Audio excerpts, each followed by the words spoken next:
Hello guys! Magandang hapon sa inyong lahat. I am Churgas from Masagari Channel, a faith healer, also a reader. So ngayong hapon na to, talakayin natin, no? This is something, a weekly pasilip. No? A weekly pasilip para sa ating President, si President Bongbong Marcos Jr.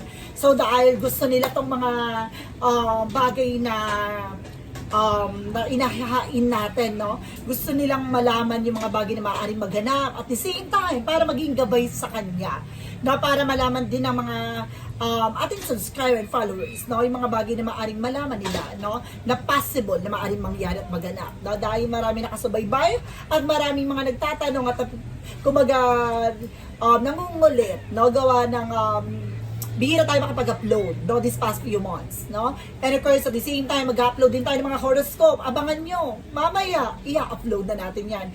No, and of course, may mga naghihintay na mga signs, no, paantay lang po, paantabay lang po talaga. Napipilitin natin makapag-upload every single day. So guys, once again, no, this reading is something na pawag gabay lamang, no? And of course, a weekly gabay, weekly pasilip, no? Then of course, guys, this is something entertainment purposes, no? Paggabay lamang to na maaring mangyari sa kanyang hinaharap o maaaring may mga pasilip, no, behind the scenes. So guys, alamin natin at tuklasin natin yung mga bagay na masasagap natin sa energy ng ating president. So guys, let's see. Angel Spirit, please give me an information po. Ano man yung mga bagay na maaaring masagap at mahagilap natin sa energy niya. So let's watch this. Alamin natin at tuklasin natin yan, guys. Handahan na ba kayo? Subscribe na rin ang aking second channel, ha? Maestra Ganda Psychic Tarot, na nag-upload tayo kanina, no? Nag-upload tayo kanina ng kay Levista at the same time kay Marcoleta. So, abang-abangan nyo. At panoorin nyo yun, guys. So, marami kayong bagay na maaaring malaman na possible maaaring maganap. So, guys, alamin at tuklasin na natin, no? Para sa ating president na si President Bongbong Marcos Jr. So, let's see and watch this.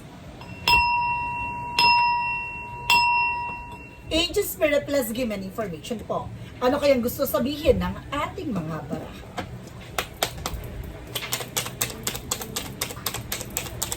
So guys, let's see. So there's something, the lovers. Now this is something about sa love life. Now about sa relasyon. Now there's something connected about sa kanyang family. Now about sa kanyang asawa. Alamin natin yan, guys. Now may nasagap tayo dito. And of course, there's something a chart kami din action magkakaroon ng changes and development. There's a two joining forces. So it means, no, that there's something powerful na nagtutulungan sila, no, from to build this situation. Now let's see additional messages. Oh my God, there's a devil card. Ibig sabihin, guys, no, may masamang plano at masamang balak dito sa mag-asawa. So mag-ingat po ang ating president, ang ating First Lady, no? Dahil may nasagap tayo sa energy dito with the devil card, no? Mag-ingat, no? Additional messages. So there's something at 2 Pentacles na maging balance physically, mentally, emotionally. So balance lang yung mga bagay na kaya lang nilang gawin as of now. So magkaroon sila ng time management at the same time, no? Kaya kung wag ipilit, no? Kung alam na nilang hindi na kaya nilang ngayong araw na to, no? Kung kailangan mas magpahinga sila at the same time. Now, this is something because this is something a wish fulfillment. May bagay na maaaring matupad. Bagay na maaaring may isa katuparan. Now, and of course, there's the Ace of Cups. Something a reverse. Oh, may inggitera! Sino kaya itong inggitera na to na maaaring sumasapaw sa eksena? Now, merong inggitera sa mag-asawa. There's the lovers, represent with the Knight of Swords. There's a success driven. No, bibilis ang takbo ng sitwasyon. Ibig sabihin to na talagang ginagrind nilang dalawa ng person niya. No, itong eksena na to para mas lalong gumanda at lumawak na.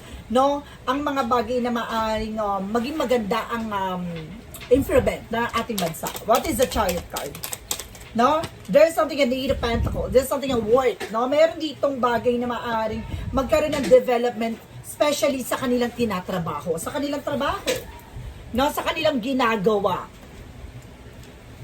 Now, let's see what is the Devil card. Ito yung gusto ko malaman. What is the Devil card? The Devil card represent with the Temperance.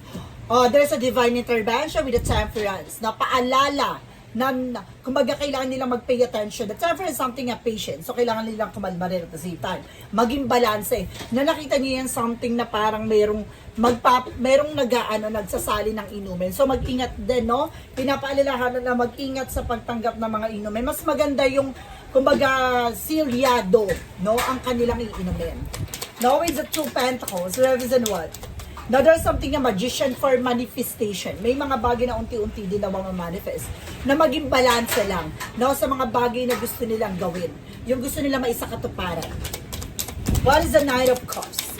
Represent with the 5 of Cups. Now, merong mga bagay dito na gusto nilang matupad pero as of now, parang kumbaga may na-disappoint or madi-disappoint sila dito. Kaya kailangan, no, kung may gusto silang to pa rin, ibig sabihin dito kailangan pag-isipang mabuti. Sa same time, no, tignan ng mabuti yung mga taong pagkakatiwalaan. No, dahil maaring, kumbaga meron ditong lokohin. No, meron ditong bagay na maaring, kumbaga sirain ang kanilang tiwala. Now, what is the Ace of Cups and Reverse?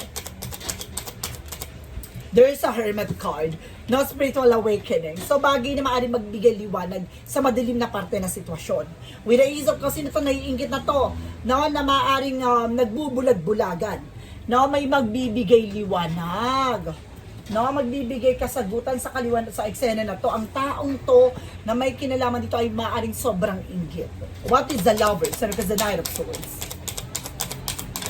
Represent, guys, with the King of Wands, something ambition. Na unti-unti na raw makikita, no, magkakaroon na ng changes sa development sa situation na to. With an Empress card, something self-love, self-care, na magkakaroon ng renewal about sa trabaho, about sa kanilang ginagawa o proyekto. Ibig sabihin dito, meron ditong i-renew, no, meron ditong mga project na maaaring isaayos, no, yung mga hindi natuloy, yung mga balak na hindi na-postpone, na maaaring ngayon, kumbaga, continuous ng sa katuparan, ganon. What is the Devil card? Because the Temperance. Represent, guys, with the Knight of Cups. Oh, nakikita niyan, may offer talaga ng cups. I told you so.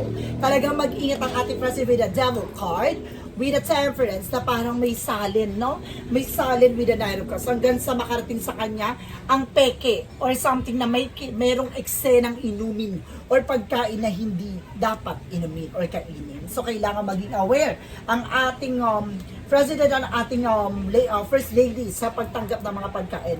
What is the 2 pentacles and the Magician? Represent with the Queen of Wands. May confident. Nakalakasan ng loob, maging matapang, alisin na nalilangan at takot. The more na confident sa ginagawa niya, the more na magsasucceed daw siya. And of course, there's the 6 of Cups, no?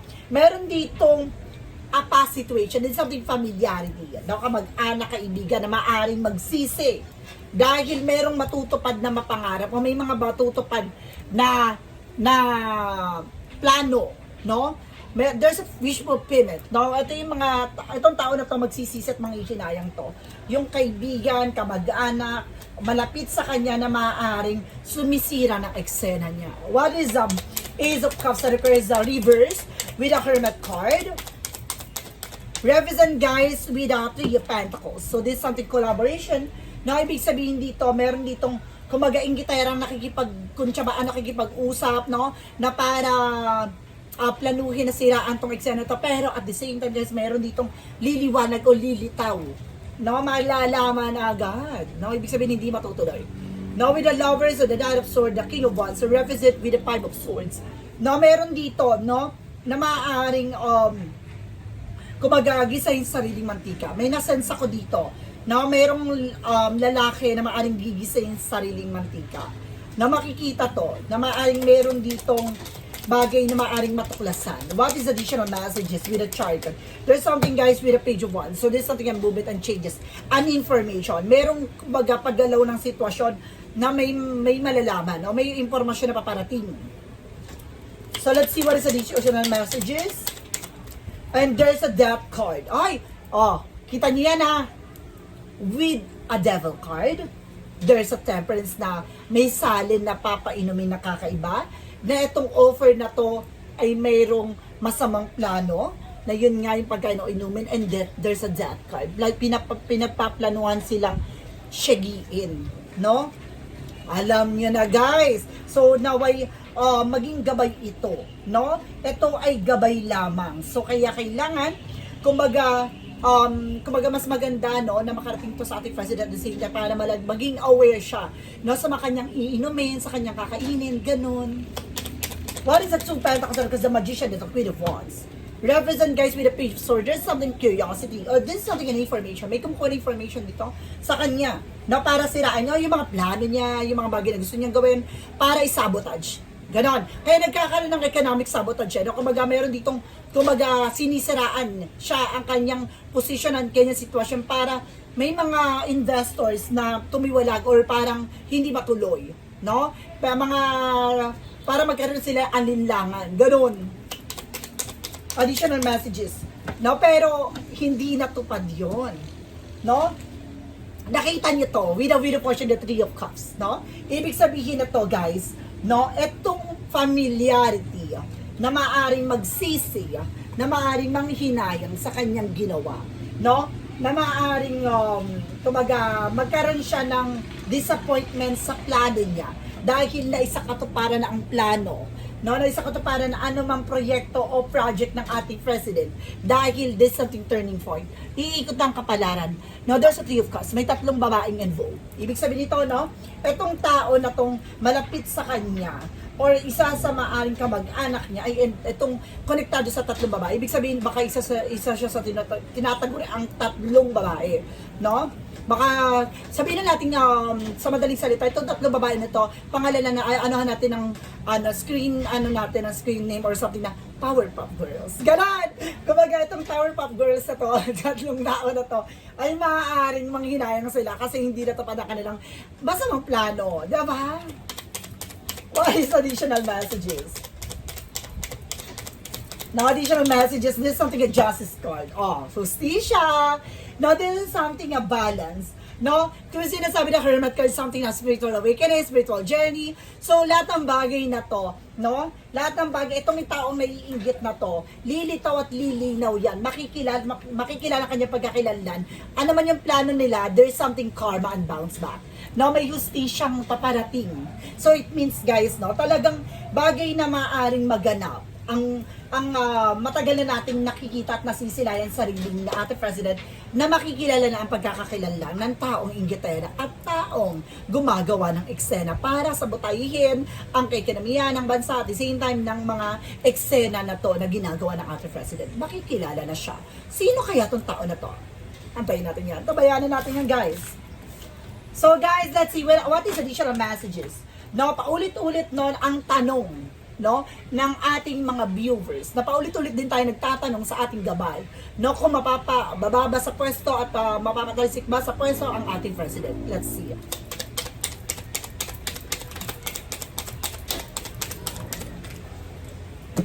There's a King of Pentacles, secure, no, ibig sabihin secure, no, protektado. With a Three of Swords in reverse, something makaka-recover na from the pain, from the first struggles, no, for the challenges.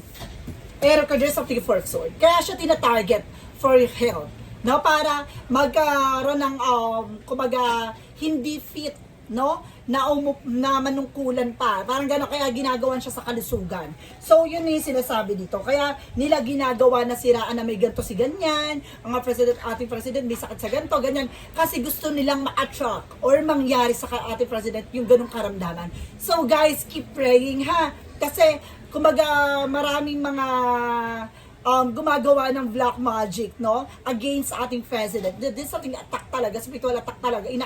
Ginagawan talaga nila yan, no, ng curses, ng dasal, ng ritual. Pero no worries, kasi hindi siya talagang, kumbaga, tumatalab sa ating president kasi may protection siya. So, ang gagawin, idadaan sa pagkain. Siyempre, kahit may kung idadaan yun sa mga kakainin mo, magkakaroon ka ng damage with your physical health. So, kailangan maging away ang ating president para hindi siya mapondohan. Ha? Ganun lamang po yun. No, kapag ganun alam niya na kakaiba na, no, mas maganda kasi meron talagang inumin na healing water. No, healing water para ma-cleanse lahat ng negative sa katawan na ginawa ng ritual.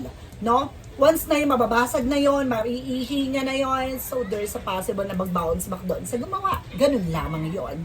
So guys, let's see what is additional messages pa tayo. Ano naman yung bagay na maaring mangyari sa kanyang situation, sa kanyang administrasyon, na maaaring magbigay gabay, or maaring magbigay pasilip sa ating mga viewers, sa ating mga manonood, no? Na ano magiging eksena niya sa mga susunod na araw. Let's see it.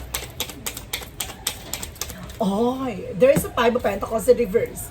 Na Five of Pentacles, something, ito kasi pag upright yan, so it means no financial loss or financial crisis. So this is something recovery for financial loss, financial crisis. Ibig sabihin, unti-unti nang luluwag or mapapaayos na, no? Ang budget, ang kumbaga economics, no, may maaring meron ditong maaring tataas na, no, ang kita or something.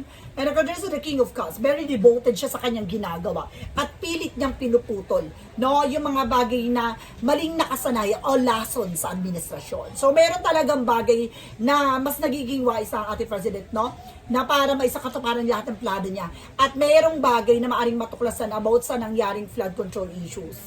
No, mayroong puputok na dalawang lalaki na mayroong related about sa flood control issues. Dalawang lalaki na maaring lumabas na naman ang pangalan.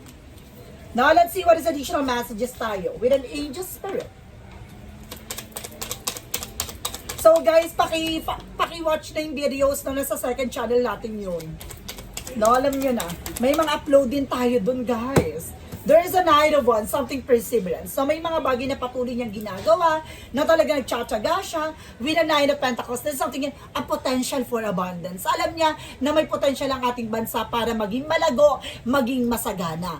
No, meron talagang, nga lang, merong inside job na nangyayari, may sumisira, no, sa pag-unlad ng ating bansa. Ibig sabihin, meron talagang, kumbaga, nakikita mo yan, may parrot. Ibig sabihin, may naghahatid ng information para sirain ang plano. Ganun. Sino tong tao na to? Yung kailangan malaman natin, diba? No? Oh, there's a Eight of Cups, no? Gusto sirain talaga, no? Ang ating bansa, no? This is something that's our moment. This is something a major changes. Chaos to pagkasira, no? And there's a Eight of Cups, no? Kumbaga, mayroong bagay na maaring mag-let go or maaring sumuko, makaalis sa situations. Ibig sabihin nito, no, hindi niya maisa sa katuparan ang pagsira. Ibig sabihin nito, no, bago niya tuluyan or gawa ng eksena to, makikilala na ang kanyang pagkakakilanlan. So guys, let's see what is a shadow work represent what. Nandito na tayo from shadow work represent what, guys.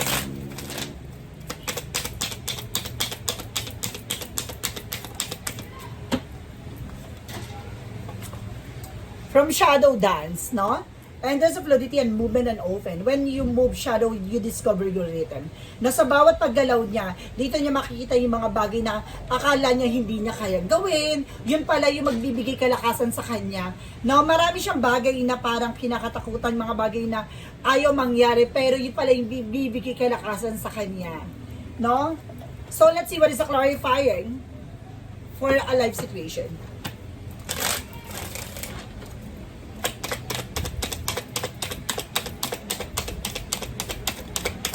And there's something, a planning phase. So see, may mga plano dito. No, there's a planning phase. Takes a step back and plan the necessary step to move forward so you may turn your goals into reality. So talaga magpatuloy lang siya. Step by step lang yan, no? Marami pa siyang bagay na kailangan gawin. Kailangan lang mag-move forward. Huwag niyan tignan yung mga bagay na nangyari from the past, no? Yung mga bagay na nangyari sa nakaraan, mga bagay na nangyari sa na makakasira sa kanyang self-esteem, no? But definitely kailangan niya magpatuloy ito para makita niya na malaking pagbabago ang mangyayari sa inaharap. No? Yung mga bagay na dati niya lang hindi isip, ngayon abot kamay na. Marami siyang bagay na gustong pangarap sa ating bansa na maaaring unti-unti nang may angat or may pupwesto. Ganon. So let's see what is the what lies beneath we hear future. From what lies beneath we hear future.